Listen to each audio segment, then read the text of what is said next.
Finally, y'all, Susan Zurenda and I are here to discuss Karen White's That Last Carolina Summer, which we both really enjoyed.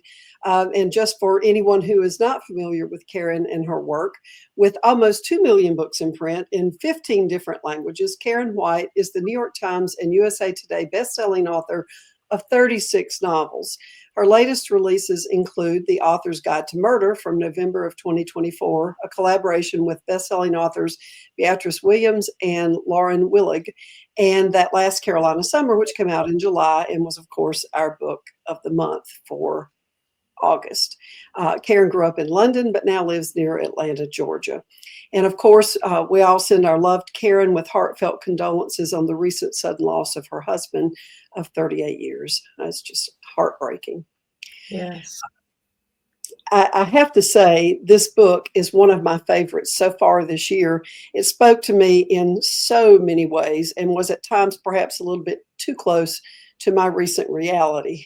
Yes. And the reality that Susan refers to here is the mother of the main character, Phoebe, in this novel, as you all know, probably if you've read it, has Alzheimer's disease. And Karen's mother died of Alzheimer's disease not too terribly long ago. And she dedicates the book to her mother. And she mentions in an interview somewhere that her mother's memory was diminishing a little more every day, and that she did draw on that experience in writing That Last Carolina Summer. So this detail and depth of Elizabeth's character obviously substantiates Karen's deep knowledge of this effect of this awful disease on a loved one. And it's tough. It's tough to read about these realities, but it's real and it's powerful. And it is a way for those of us who haven't experienced taking care of a loved one with dementia to understand and empathize. And I imagine most of us will be unfortunately touched by some form of dementia, if not ourselves, if not even our close family, at least someone whom we know before it's all said and done. So I really applaud Karen for bringing this difficult disease to life on the page. And Well, it's I'm sorry, go yeah, ahead. go ahead, Susan. She did it in a way that was not overly heavy. I mean, it was a heavy topic and she handled it with sensitivity, but the book was not so heavy that you just couldn't read Right. it, even for someone who has recently dealt Exactly. with these issues as I have. So she did an excellent job with this difficult situation, I thought. And, as someone who has recently walked that road, it rang very true. And also, it felt like, it was still, the book overall was still not just super heavy. Yeah. Right. I And also, yeah, even though, I mean, Elizabeth, sometimes the mother is fairly lucid and then sometimes not at all. And then sometimes those not at alls, it's not that you're laughing at her, but they create a kind of relief, I guess you'd say. right, there is some humor, and you take the Right. humor when you can find it. That's right. Sometimes all you can do is laugh. That's right. Oh, I have stories, many stories. Anyway, um, I also really enjoyed Karen's portrayal of the sister relationship during all of this. I have a sister too, and that relationship is truly one of life's most complex, I think.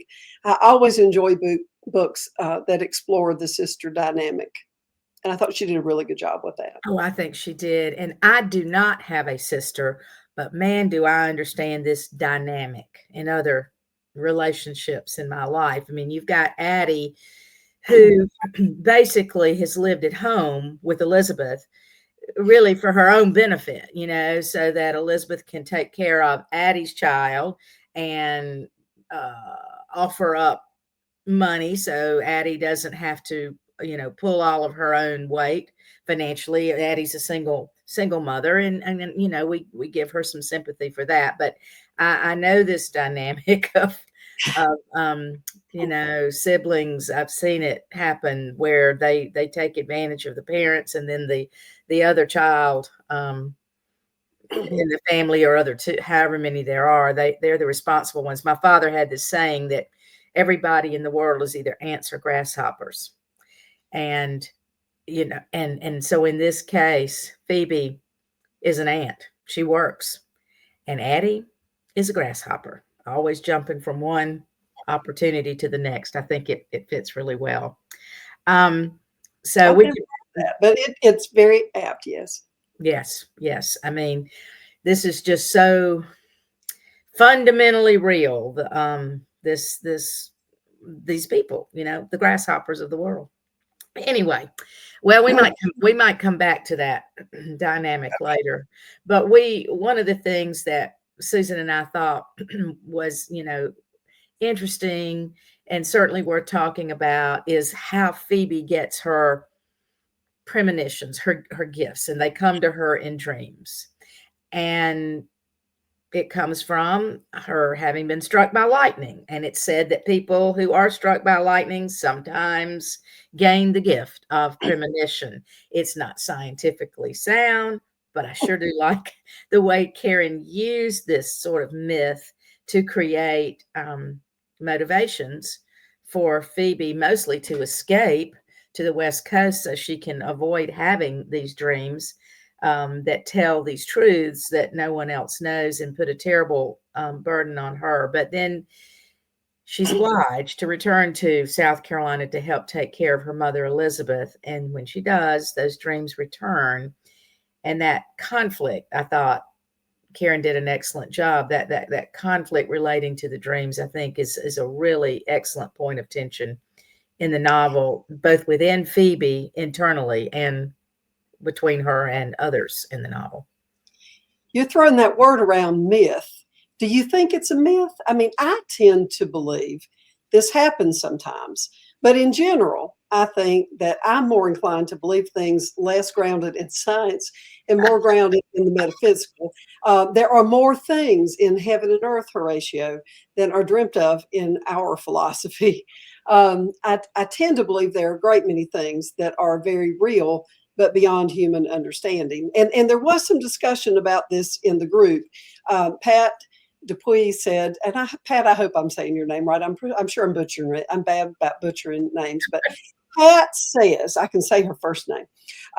Do you think lightning can be attracted to particular people? One hears about someone being struck multiple times. Well, I did some research, and according to my sources, lightning itself doesn't prefer particular people. It sees the fastest, most conductive path between cloud and ground. That path is determined by environmental factors, height, conductivity, terrain, moisture, and chance. That said, here's why some people seem to get struck more than once: location and behavior. If they spend more time outdoors, obviously. And there's an example in the research. Roy Sullivan, a U.S. park ranger, famously survived 7 lightning strikes. So people who are outside and exposed to it more, especially, I guess, if they're up high. Metal objects, water, wet clothing. So if you generally have these things, height and exposure. So bottom line, lightning isn't attracted to an individual's body or energy, but people who are struck multiple times are usually just repeatedly in high-risk situations. Someone else, or another question Pat had was, do you believe traumatic events can trigger gifts we may have that are dormant? And again, some research here, because we can't, unfortunately, ask Karen what she thinks today. A lightning strike or traumatic event can absolutely change perception, intuition, and the way someone experiences reality. Science explains this in terms of brain and nervous system changes. Spiritual traditions interpret it as the opening of dormant gifts. Stephanie Belcher wrote that she looked it up too, and what her research said was that most of the things a lightning strike creates in the human body are negative. It did say that some people experience more creativity in art and music, etc., but it never mentioned dreaming other than nightmares from PTSD. It also said most experienced a heightened sense of incoming storms, and I bet that's true. If you're struck one time, you're probably very sensitive to incoming storms for the rest of your life. I think I would be. And I'm becoming more cautious in my older age, but I never was afraid of storms as a child. I guess I just didn't believe that lightning strikes or something. And I've been, knock on all the wood around me, very, very fortunate. But I recently, and I've been trying to remember before we got on together, that somebody was recently talking to me about a person whom this person knew who had survived lightning 7 times. Wow. And they've done all kind of studies on this person, you know, all kind of medical studies trying to figure it out. And it did, if I'm remembering correctly, they did find that there was a certain kind of I don't know if it was the blood, but there was some kind of factor in this person's body Really? that made it more susceptible. And I can't remember if it was blood or it was or something electrical in the body, but Interesting. that had made that's, you know, this is just talking, you know, I could have been in a beauty parlor chair for all I know. I just don't remember. I don't remember who told me, but I thought that was fascinating. That, and then I thought, well, you know, I've managed to survive a whole lot of years without it. So now when I see a storm coming, if I'm out walking, I hustle it on back home. Yeah. Yeah. Anyway, that it's a fascinating topic. And do you know anybody, Susan, who survived lightning? I don't know I anybody. don't think I do. I don't think I know anybody who's ever been struck by lightning. And you know, most of the people that I know, I guess, are kind of like you. They come in out of the storm. You know. They're not Um, stupid like I am. no. Well, you just said you come in out of the storm. I do it now. Yeah. Yeah, I used to sit on the front porch and watch the storm. I'm not Oh, doing yeah, that. I do that sometimes, but you know, the porch is, you know, fairly protected, I'm thinking, but you know, who knows? Sometimes I do sit on the porch and listen to a storm. I enjoy Yeah. that. Yeah, there's something, I don't know. I don't know if the word mesmerizing There's is something right, but about it's, yeah, something draws us. But it. Yeah. anyway, another topic, besides the disease and lightning, is Karen's use of birds in the novel. And she had used in another novel of hers I enjoyed a lot, titled Flight Patterns. She used bees in much the same way. She would have some information about bees, and it would be threaded, you know, into the chapter and relate to what was going on. And in this book, she invents a kind of a blog that tells us things about birds. Each chapter begins with that, and there's a lot of really fascinating information about the various species and various bird activity. Karen herself, I wish she were here to talk about it, but she has, according to what I understand, 15 bird feeders in her yard, and I think she's got that in the acknowledgments of the book. So I think that's a bird lover if I ever Yeah. heard of one. But the central bird in the novel is a kind of nightjar that's called Chuck Will's widow, and that name is for the sound. That's kind of onomatopoeia for the sound that it makes. It's not a real attractive bird. It's about a foot long, got a pretty large wingspan, 23, 26 inches, got a large flat head, short bill, big old mouth, so it can scoop up insects. And um, I thought that the feathers are kind of a warm reddish brown, and that, of course, protects it. Some white markings, but that protects it. It gives it the appearance of dead leaves or tree bark. But I thought it would be fun if I can pull this up on my phone for you all to hear the sound of the Chuck Will's widow. Now, let's see if I can find it here. Our handy dandy YouTube.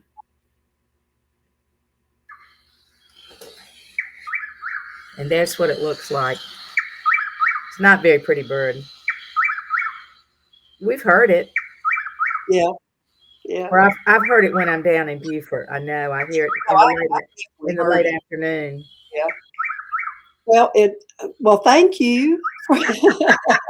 I've gotten okay. I But will be anyway, honest.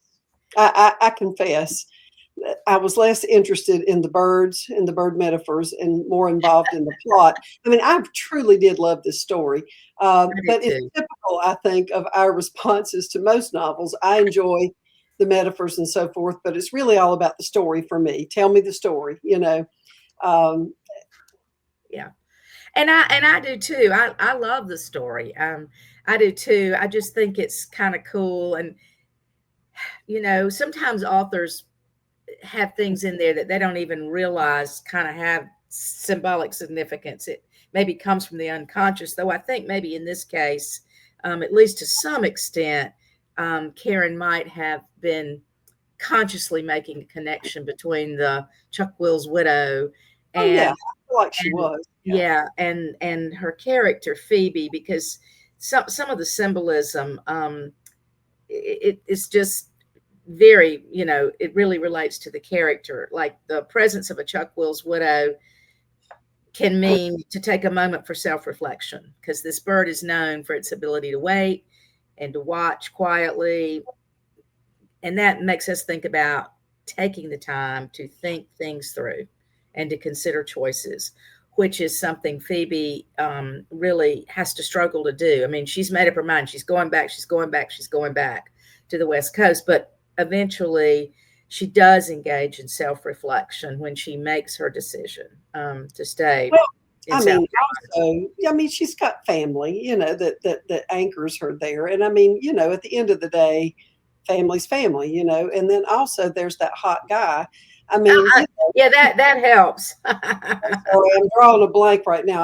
I cannot remember the character's name. Oh, Liam, isn't that it? yes. And you know, I mean, at the end of the day, the hot guy, you Right, know, and right.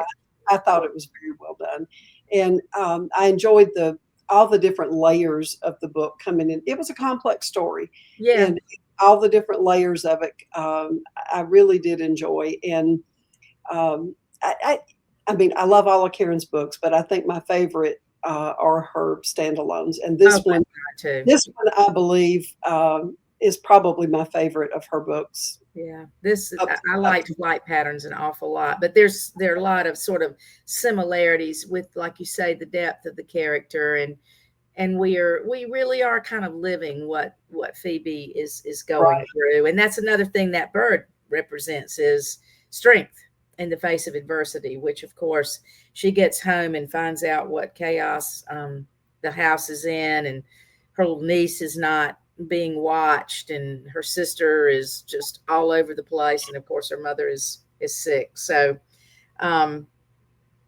I thought it was, I think it, I think I love the story, but I do think symbols and things like that can enrich the Oh, sure, complexity. Yeah. sure. And the one thing I really wanted to ask Karen, and maybe we'll send her a message and ask her, but you know, I don't know what she'll say about this, but I was hoping for a continuation of this story because I wanted to see how Addie copes with, you know, what's coming in her life, and also with her new fella or old fella, Mhm. as it were, Yeah, uh, all the, coming the, back. her love interest. I really thought, you know, there's an amazing story that could be told there, and I hope she'll tell it. But you know, who Yeah, knows? I hadn't thought about that, but you're exactly right. This book certainly would invite itself to continuation. Yeah. Well, we'll have to ask her that question when you know. Yeah, when the Yeah, time comes, yeah, which is yeah. going through. Okay. Well, I love this book so much, and I know a lot of people in the group did. And I look forward to reading whatever Karen has next. And I just wanted to touch on that. What's next for Karen? Her next release is The Lady on Esplanade. I'm probably butchered that too. Oh, It comes out in November. The third book in her New Orleans set mystery series featuring Nola Trenholm. All of her books are fabulous. I know that everybody will be looking forward to that as well. And hopefully, when we get a chance to catch up with her, we'll find out what she's yeah, got. and I got an email a few days ago, and of course she's struggling Right. like anyone who's lost a beloved spouse, but she intends to continue writing. She Oh, said, absolutely. yeah, That's she's and as I know myself from going through what she's going through, activity, goals help keep moving you forward. They do. I wanted to show the cover. I mean, I know a lot of folks in the book club have read it, but it is a nice cover, and I like the boat kind of alludes to the dream that's the central mystery of the novel. Well, and also one of the final scenes in the book, I guess. So there are several tie-ins for the boat, I guess. But anyway, it is a lovely cover. I thought it was very nice. Okay, well, I guess that's all we have. Right. There weren't really a lot of questions. There was a lot of comments about how people enjoyed it. But, I think everyone realized we weren't going to be able to speak with Karen. And right. so there's not a lot of questions. But all right. Well, it's good to talk to you. So I'm glad to see you, and we hope to be together next month if things work out to talk about Victoria Benton Frank's new book. Yes. Okay. All right. Well, all right. We'll hope to see you in person next month, Susan. And so long to all of our viewers, and thank you. Bye, everybody.